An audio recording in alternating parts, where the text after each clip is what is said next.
Here's the greatest advice my husband, Chris Winfield, gave to me. He told me that you don't need to believe in anything 100%. There's a lot of noise on the internet that will tell you that you have to believe 100%, you have to go for it 100%, you have to be 110%, you gotta hustle, hustle, hustle. But here's the thing, there's always gonna be a little bit of doubt, a little bit of uncertainty, a little bit of fear, and that's okay. The key is to not be at 100. The key is to get really good at being just at 51% sometimes, believing a little bit more than you don't so you can get to that first action step.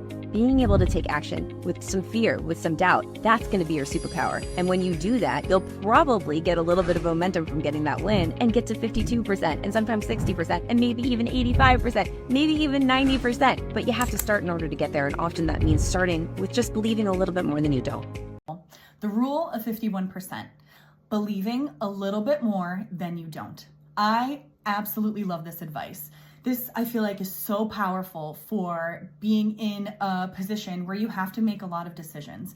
And at the beginning of a cancer diagnosis, this couldn't be more true. There are so many appointments being thrown at you, so much information being thrown at you, and now you're expected to just be able to make decisions and move forward. That's hard when you don't understand a lot of it and you're learning about a lot of it as you go. So how can you feel confident that you're making the right decision?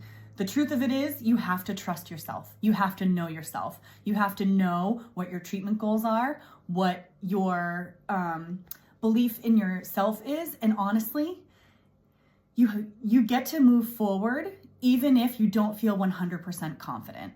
This is just so applicable for so many things in life.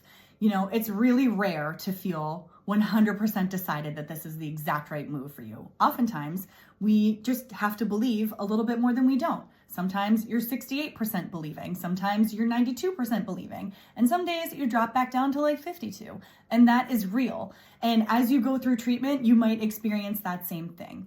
But the key takeaway here is that you just have to believe in yourself a little bit more than you don't. I love this piece of advice. Jen and Chris, you guys nailed it.